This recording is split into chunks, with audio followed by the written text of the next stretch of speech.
Filter audio. Oke, mbok doh. Istiana boh. Mbak kok sing ngene jeneng mbak itu? Iya. Sri Dewi Novi. Halo Mbak Sri. Kok is connecting to audio? Saya belum ada.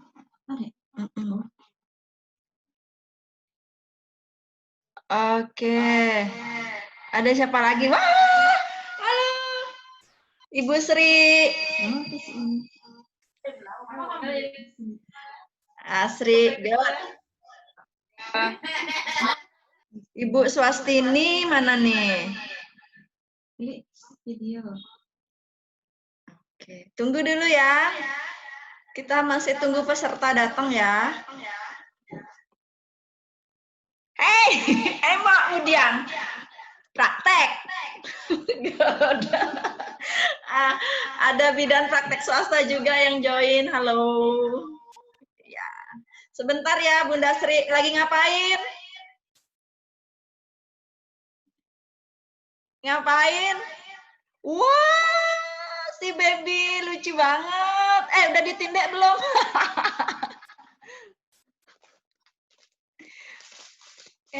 Gimana caranya biar dia bisa ikut ngomong ya? Di sini ya. Aku hidupin biar bisa Sri juga ngomong.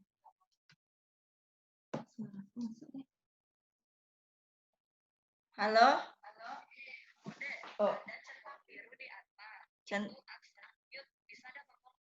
As unmute. Oh ya, yes. Oke. Udah as unmute terus?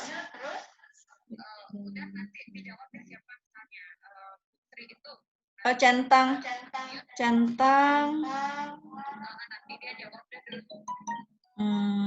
Tapi ini dia. Oh, centang. Tapi dia munculnya gini nih.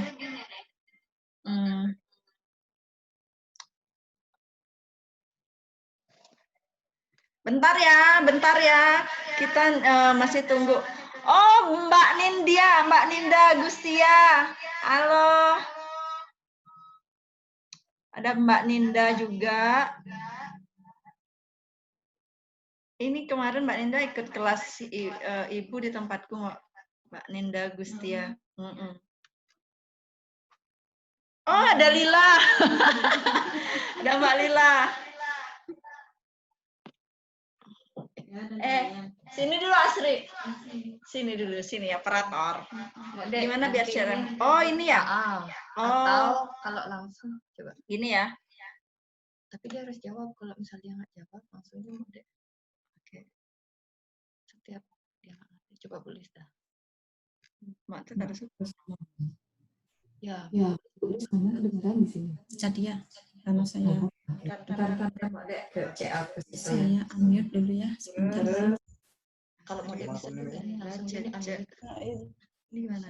Nih, pokoknya setiap model mau nanya ke siapa mau ngomong kan bisa biar dia tanya jawab tuh. Oh, ini berarti dia udah bisa ngomong ya, Sri ya? Ya, kalau nggak ada tanda gini, udah bisa ngomong. Kalau tinggalin aja ya. Ini matiin dulu suaranya.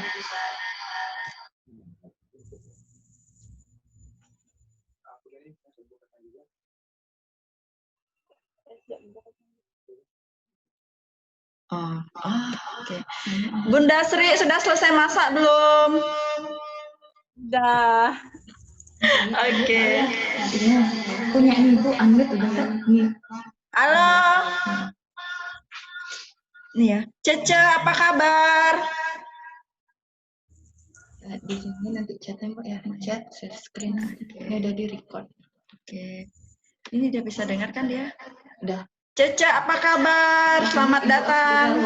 Kamu Ade ya? Kok namamu Cece? Pakai chat bisa. Harus beda ruangan. Kalau itu bisa gini aja di sini. Tetap kedengeran.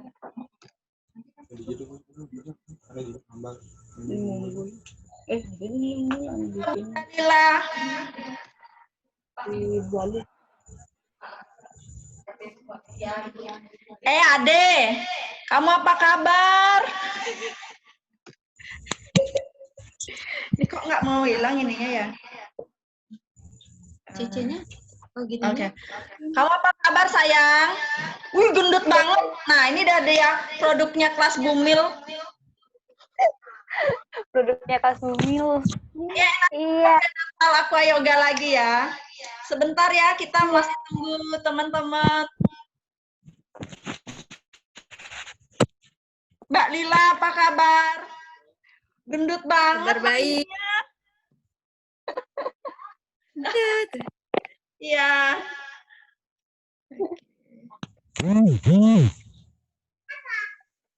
Mama lagi Zoom. Oke, Bunda Rafka mana nih?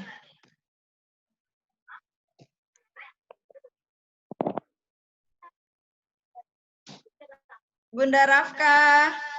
Oh, lagi nggak dihidupin videonya. Oke.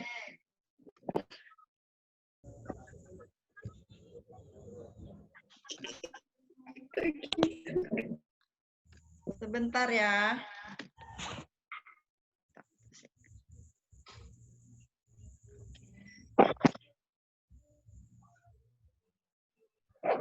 Bentar ya, kita tunggu beberapa orang lagi ya, darling. Iya. Bunda Rafka. Kemudian ada Bunda Nindya. Tadi ada. Ini dah. 9, baru 9 partisipan. Kita tunggu lagi 1 orang. Semuanya asli eksklusif nggak nih? Aku eksklusif, Bu Bidan. Yes, good. Ada eksklusif. Kalau Sri?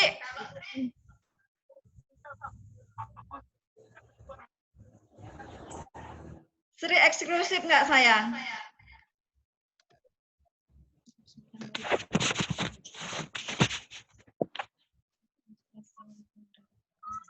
Oke, Bunda Rafka. Oke. Ini pasti ininya. Oke, sudah ada Dokter Nilam juga loh ya di sini. Dokter Nilam. Dokter Nilam. Bentar.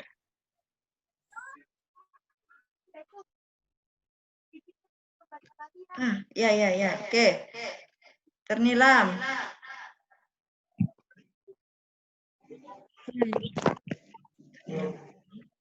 Ini kayaknya ada yang wifi-nya nggak kenceng nih. Aja aku di mute. 11 mau sekarang. Oke.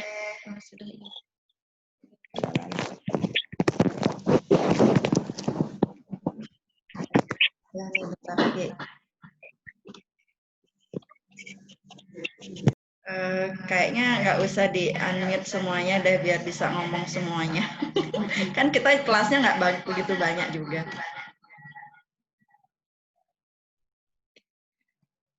Ini siapa nih? Ini Dokter Nilam kok nggak bisa hidup ininya suaranya. Oke. Bunda semuanya, bentar lagi kita udah mau mulai ya. Tema kelas Ibu sekarang adalah mengenali IMD dan mengenal IMD dan cara menyusui yang benar. Saya yakin semua ibu ingin yang terbaik buat bayinya. Begitu hamil, mereka merawat bayinya dengan ikut senam, dengan ikut yoga dan lain sebagainya. Kemudian begitu melahirkan, mereka inginnya yang gentle birth, yang melahirkan yang dengan aman, nyaman, tanpa trauma. Kemudian begitu lahiran, saya juga yakin pasti mau ngasih yang terbaik dong ya buat bayinya. Dan kita semua sepakat bahwa ASI eksklusif adalah makanan terbaik untuk bayi kita. Nah, tetapi nggak semua, walaupun udah niat mau ngasih ASI eksklusif, nggak semua loh ya berhasil ngasih ASI eksklusif. Karena memberikan ASI itu adalah tantangan tersendiri untuk setiap ibu yang baru habis melahirkan. Contohnya saya sendiri, tantangan saya itu beratnya pada saat menyusui, tidak pada saat hamil, tidak pada saat melahirkan, tetapi beratnya adalah pada saat menyusui, puting lecet, kemudian bengkak, keinginan kuat ngasih ASI, tetapi kok fisik kayaknya tidak mendukung gitu, badan meriang dan lain sebagainya. Jadi tantangannya di setiap fase pasti berbeda gitu. Nah, keberhasilan dalam memberikan ASI eksklusif itu sangat ditentukan ada yang namanya IMD. Begitu bayi lahir, ada namanya proses IMD yang harus dilewati, kemudian bagaimana cara menyusui yang benar itu mempengaruhi keberhasilan dari menyusui. Jadi pada hari ini tema kita adalah bagaimana kita mengenal dulu IMD itu apa, sehingga kita bisa berkonsultasi dengan dokter yang nanti akan menolong kita. Kemudian yang kedua, bagaimana cara menyusui yang betul, bagaimana merawat payudara Anda, bagaimana merawat ASI Anda, bagaimana biar ASI Anda deras, kemudian bisa mensuplai kebutuhan si kecil. Oleh karena itu, ini materi penting banget. Kita di sini sudah ada Ibu Ketut Listiana. Halo, Mbak Tut.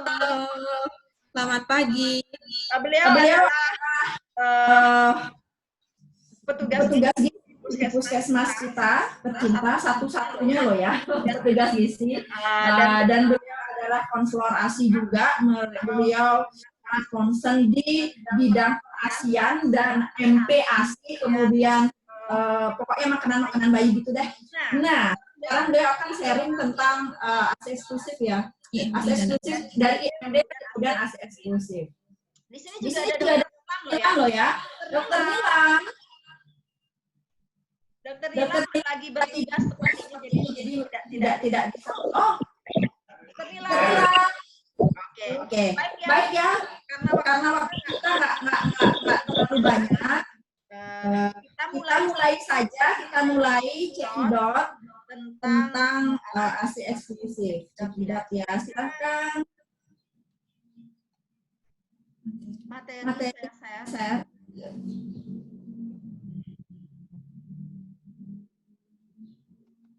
Silakan kita mulai. Terima kasih Ibu Bidan Adiantini. Selamat pagi dengan ibu-ibu semua. Semoga sehat semua ya. Saya di sini seperti tadi dibilang petugas gizi Puskesmas Kuta Selatan. Hari ini saya akan sharing tentang IMD dan ASI eksklusif. IMD atau inisiasi menyusui dini adalah proses menyusu segera setelah dilahirkan, di mana bayi dibiarkan mencari puting susu ibunya sendiri, tidak disodorkan ke puting ibu. Jadi bayi sendiri yang mencari ya Bu ya. Next. Bagaimana IMD? Yang pertama, setelah lahir bayi secepatnya dikeringkan seperlunya. Hanya dilap-lap aja Bu ya, tidak harus dimandikan, hanya dikeringkan seperlunya. Kemudian yang kedua, bayi ditengkurapkan di dada atau di perut ibu dengan kulit bersentuhan dengan kulit ibu untuk mencegah bayi kedinginan.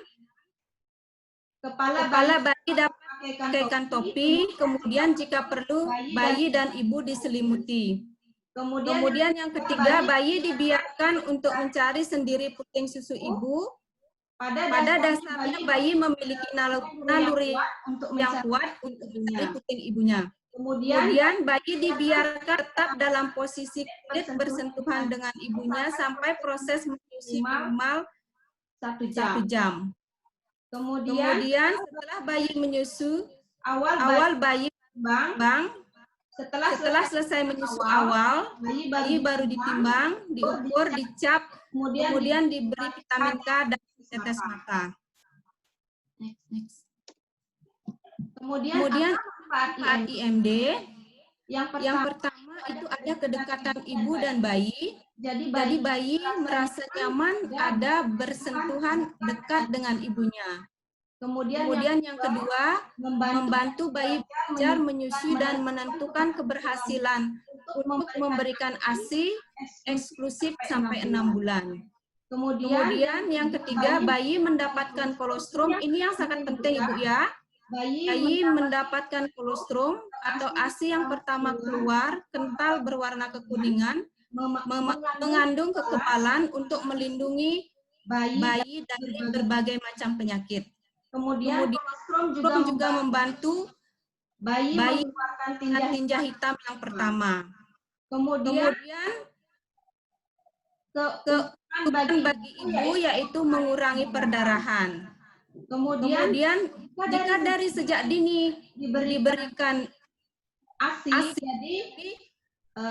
sering agar ASI dapat keluar dan produksi ASI menjadi lebih banyak. Semakin sering ibu memberikan, semakin sering keluar ASI-nya. Mungkin ada pertanyaan dari ibu-ibu, apakah setiap ibu melahirkan wajib untuk IMD? Itu jawabannya tidak. Karena dokter atau bidan akan melihat kondisi ibu dan bayinya. Pada saat kondisi pandemik ini, bagi ibu yang orang dalam pemantauan, pasien dalam pengawasan, kemudian ibu yang terkonfirmasi positif COVID, itu tidak direkomendasikan IMD. Atau ibu yang lahir dengan sesar, kemudian bayinya sesak, itu juga tidak diwajibkan untuk IMD. Tetapi di sini ibu-ibu, bagi hamil melahirkan dengan ibu dan bayi yang sehat, dengan keadaan umum yang baik, itu wajib untuk IMD. Kita lanjut ASI eksklusif. Nah mungkin ibu-ibu sudah tahu ya, ASI itu adalah makanan terbaik dan sempurna untuk bayi karena mengandung semua zat gizi sesuai kebutuhan bayi untuk pertumbuhan dan perkembangan bayi. Tidak ada yang mengalahkan ASI daripada makanan yang lain. Jadi ASI adalah makanan yang paling sempurna untuk bayinya. Next. Kemudian apa yang perlu diketahui ibu-ibu semua ya? Yang pertama, memberikan ASI eksklusif berarti memberikan ASI saja, tidak ada yang lain kecuali obat dan vitamin yang dianjurkan oleh dokter atau petugas kesehatan. Kemudian yang kedua, ASI menyediakan seluruh makanan dan cairan yang dibutuhkan oleh bayi selama 6 bulan pertama. Yang ketiga, jangan apapun selain ASI, bahkan air putih kepada bayi selama 6 bulan pertama. Kemudian, bahkan dalam cuaca yang panas, ASI dapat memuaskan dahaga bayi. Yang kelima, memberikan bayi ASI dan makanan atau minuman lain, termasuk susu formula sebelum usia 6 bulan, dapat mengurangi jumlah ASI yang dihasilkan dan bisa membuat bayi sakit. Kemudian bagaimana ibu bisa berhasil memberikan ASI? Ada namanya posisi dan perlekatan. Yang pertama kita bahas tentang posisi. Ada 4 posisi yang menentukan ibu berhasil memberikan ASI. Yang pertama, mungkin ibu lihat pada gambar ya. Pertama, kepala dan badan bayi berada dalam satu garis lurus. Yang kemudian kedua, ibu mendekap bayi dekat dengan tubuhnya. Ibu mendekap badan bayi dekat dengan tubuhnya, dengan tubuh si ibu ya, dengan tubuh si bayi dan si ibu berdekatan. Kemudian yang ketiga, ibu menopang seluruh badan bayi. Yang keempat, wajah bayi menghadap payudara dan hidung menghadap puting. Selain 4 posisi ini, ada 4 juga perlekatan yang dapat mempengaruhi ibu berhasil untuk memberikan ASI. Next. Ini perlekatan Bu ya. Jadi yang nomor 1, bayi terbuka dengan lebar. Mungkin di gambar ini ibu bisa lihat ada 2 gambar perlekatan. Gambar. Mohon maaf, kita lihatkan gambarnya sedikit supaya ibu-ibu bisa lihat keduanya. Kita bandingkan gambar yang satu dengan gambar yang lainnya. Enggak kelihatan jadinya. Gimana caranya? Ini Bu ya, yang nomor 1. Kita bahas dulu ya. 1, mulut bayi terbuka lebar. Kemudian terlihat lebih banyak bagian hitam atau areola masuk ke mulut bayi. Kemudian yang ketiga, mulut bawah bayi terbuka, terkuak keluar. Yang keempat, kembali.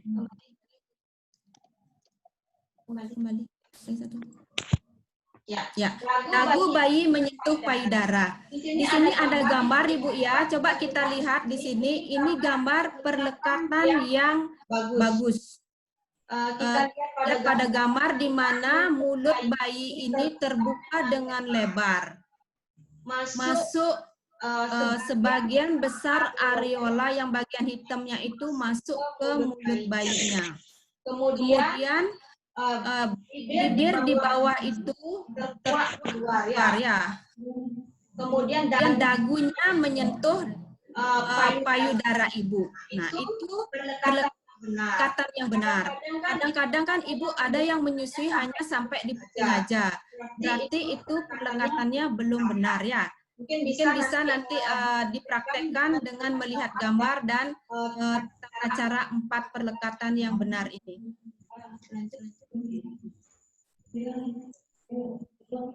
Next. Kemudian seberapa sering sebaiknya ibu menyusui? Sebaiknya menyusui bayi itu semau bayi.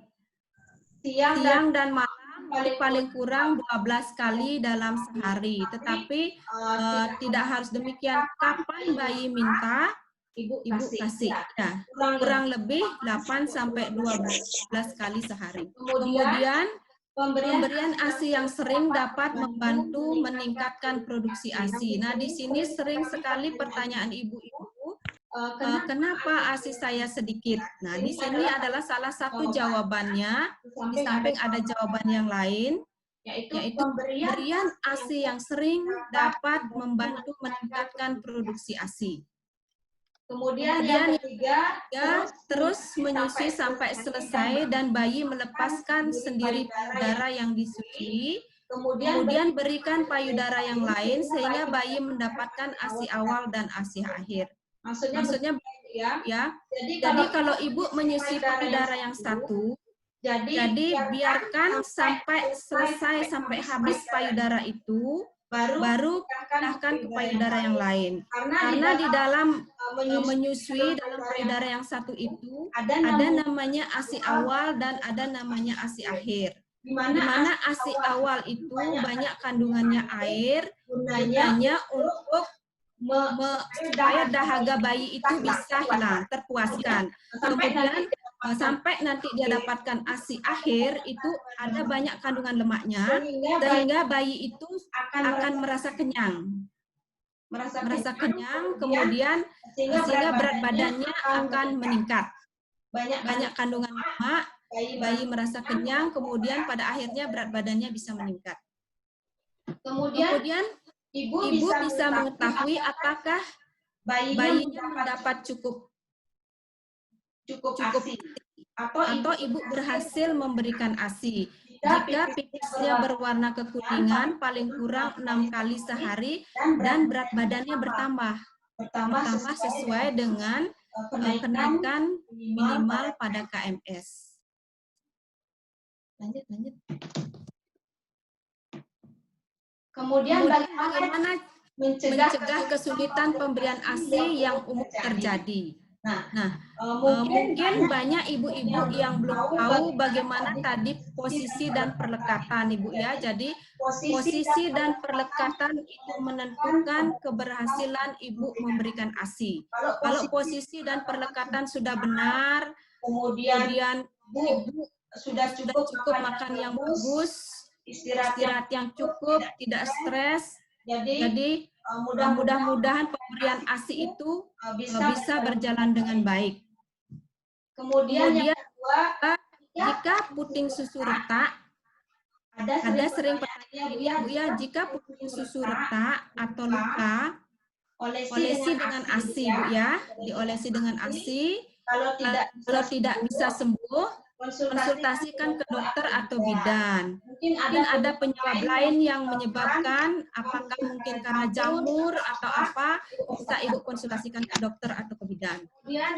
Kemudian yang ketiga, sering-sering menyusui agar payudara tidak bengkak. Kemudian yang keempat, jika bayi tidak sempat disusui, Bunda bisa memerah ASI.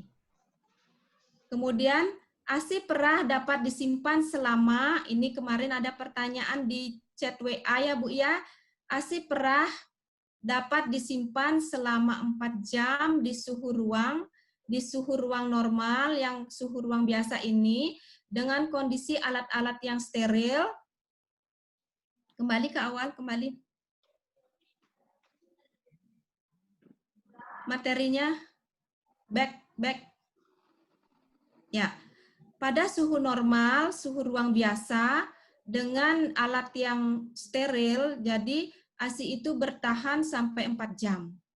Kemudian, jika pada suhu ruang 25 derajat Celcius, dia bertahan sampai 8-6 jam. Kemudian, pada suhu kulkas 4 derajat Celcius bisa bertahan 2-3 hari. Kemudian pada suhu 15 derajat Celcius bisa bertahan 2 minggu di freezer. Kemudian pada suhu 18 derajat Celcius di freezer bisa bertahan 3 bulan. Kemudian suhu 20 min ya Ibu ya, min tadi min 15, kemudian yang ininya juga min yang 6 bulan di freezer suhu min 20 derajat Celcius itu bertahan 6 bulan. Kemudian ASI perah beku yang lebih dahulu diberikan adalah ASI yang terakhir diperah. Ini ada teori baru Ibu ya, dulu teorinya waktu Ibu memasukkan ASI perah ke dalam kulkas, yang duluan Ibu taruh, itu duluan Ibu ambil. Ya, tapi yang sekarang, yang belakangan, yang paling belakang ditaruh di kulkas, itu yang diambil pertama. Jadi, kondisi ASI-nya yang masih bagus yang Ibu berikan, ya.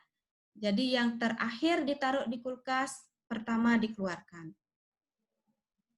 Next. Kemudian, mengapa tidak boleh memberikan MPASI sebelum usia 6 bulan? Yang pertama karena organ pencernaan bayi umur 0 sampai 6 bulan belum sempurna. Jadi enzim pemecah protein seperti asam lambung, pepsin, lipase, enzim amilase belum diproduksi Jika pada umur tersebut diberikan MPASI, maka organ pencernaan akan bekerja berat untuk mencerna makanan tersebut. Kemudian yang kedua, sistem imun bayi juga kurang, dari 6 bulan belum sempurna. Pemberian MPASI sama dengan membuka pintu gerbang berbagai macam kuman, sehingga anak-anak akan bisa mudah sakit. Mungkin next. Materinya next. Ya Ibu-Ibu, materinya karena waktu yang sangat terbatas, materi gizi ini adalah materi gizi berseri, jadi nanti ada lanjutan-lanjutan materi. Jika Ibu ada usulan materi apa yang akan Ibu minta, boleh nanti di chat, lewat chat, usulan materi apa. Jadi materi gizi ini adalah berseri, mungkin nanti ada lanjutannya tentang MPASI, kemudian mungkin ada stunting, mungkin ada yang lain juga, sesuai nanti dengan permintaan ibu-ibu. Mungkin itu yang bisa saya sampaikan, karena waktunya sangat singkat. Kurang lebihnya, selamat atas pertemuan kali ini. Terima kasih Ibu-Ibu sudah meluangkan waktunya. Jadi kalau ada pertanyaan, Ibu bisa chat ya, Ibu bisa chat. Nanti saya atau dengan tim Puskesmas Kuta Selatan bisa membantu Ibu-Ibu semua. Mudah-mudahan materi ini bermanfaat bagi Ibu-Ibu dan kita semua. Waktu saya kembalikan ke host Ibu Bidan Adiantini. Oke, terima kasih Mbak Tut Listiana. Ya, terima kasih. Baik, waktu kita sempit sekali ya, tapi silahkan saya buka pertanyaan. Silahkan bertanya melalui chat. Di bawah itu ada chat, silahkan bertanya melalui chat. Nanti saya akan bacakan dan kita akan jawab satu-satu. Silahkan, apakah mungkin ada yang bermasalah pada saat menyusui, kita bisa sharing di sini atau apapun, kemudian boleh langsung aja, unmute aja kalau mau nanya, biar nggak ngechat. Baik, Bu Dokter. Silahkan kalau mau bertanya, kita berikan kesempatan.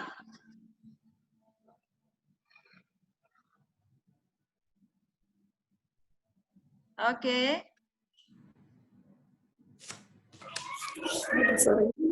Ada yang mau bertanya? Ade mungkin? Ada Ade. Adik, Ya, Ade silahkan. kalau Adik kemarin sempat ada pengalaman, kan baby ini dia nyusunya kuat banget, jadi bisa sampai 2 botol gitu habisnya minum. Dan kita kan nggak ngerti ya, ternyata berpengaruh sama pupnya. Jadi pupnya sampai berdarah berbulan-bulan. Sudah cek lab dan yang lain-lain, hasilnya nggak masalah. Ternyata bermasalah karena dia banyak minum. Jadi berat badannya terlalu berlebih waktu itu Bu Bidan dan dokter. Dan yang Adik pengen tahu, kira-kira pemberian minum pada bayi itu per bulannya itu berapa mili sih? Oke, baik, langsung dijawab aja ya. Di sini kita ada Ibu Ketut Listiana dan narasumber kita juga ada Dokter Nilam. Pertanyaan dari Ade, sebenarnya berapa sih kebutuhan minum dari bayi itu biar nggak berlebih? Mungkin gitu ya Ade ya, pertanyaannya ya. Baik, satu-satu dulu kita kasih kesempatan Ibu Ketut Listiana untuk menjawab. Silakan, Bu Ketut. Terima kasih pertanyaannya Ibu Ade ya. Pada usia bayi yang baru lahir, kandungan kantong daripada lambungnya itu masih sangat kecil. Jadi pemberian ASI itu juga sangat sedikit. Jadi disesuaikan dengan waktu dia masih baru lahir dengan setelah dia berumur selanjutnya. Kemudian pemberian ASI itu sebenarnya diberikan sesuai dengan keinginan bayi. Jadi 8 sampai 12 kali per hari ya. 8 sampai 12 kali per hari. Untuk berapa dia harus minum ASI. Jadi tergantung dari gininya bayi, keinginannya bayi. Kalau dari standarnya, itu dia bayi itu hanya sekitar sedikit sekali ya Ibu. Saya lupa gininya berapa milinya itu. Mungkin sebentar saya bisa carikan ya, karena dia lambungnya masih kecil, jadi dia perlunya hanya sedikit. Tetapi seiring dia dengan pertambahan usia, dia akan memerlukan semakin banyak juga. Kemudian mungkin Ibu Dokter Nilam punya pengalaman atau pengetahuan yang lebih, mungkin bisa dibantu. Oke, silahkan Bu Dokter. Oke, sorry ya kalau saya pakai pakaian seperti ini. Jadi untuk pertanyaannya benar banget. Jadi kalau bayi itu ukuran lambungnya, apalagi bayi baru lahir itu masih sangat kecil. Kalau kita bilang ukuran kelereng, ya, jadi sangat kecil. Bilang berapa mili sih yang dibutuhkan? Berapa mili itu bisa kurang dari 30 mili. Itu kalau untuk bayi yang baru lahir. Cuma kalau untuk kebutuhannya itu sesuai dengan keinginan atau ASI on demand. Keinginan si bayi seperti sama Bu Lis 8 sampai 12 kali atau kita bilang kira-kira setiap 2 sampai 3 jam harus diberikan ASI. Karena kan nutrisinya dia tuh cuma dipenuhi dari ASI aja. Cuma kalau ukuran lambungnya pada awalnya ya memang kecil sebesar lereng saja. Jadi nggak mungkin, apalagi kalau yang memberikan susu formula jadi baru lahir dikasih langsung 100 mili, nah itu berlebihan sekali ya. Jadi harus diingat ukuran lambung bayi itu sangat kecil pada awalnya, sebesar di kelereng, nanti makin lama dia akan menyesuaikan dengan kebutuhannya, dia akan makin membesar. Itu aja dari saya. Bahannya. Baik, seperti itu.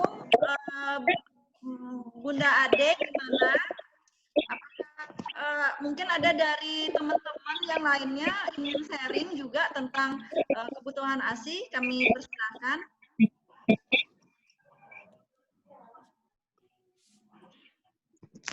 Itu ada chat.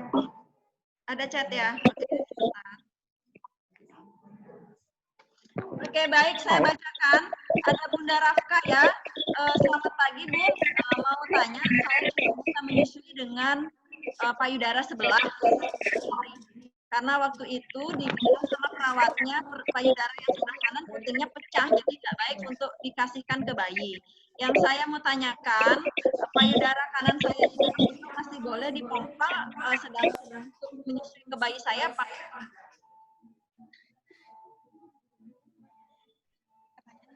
ya. Nah, jadi payudara yang sebelah kiri aja yang menyusui, kemudian yang di kanan nggak bisa karena pecah.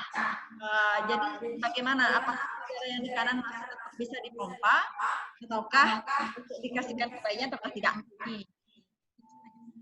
Boleh.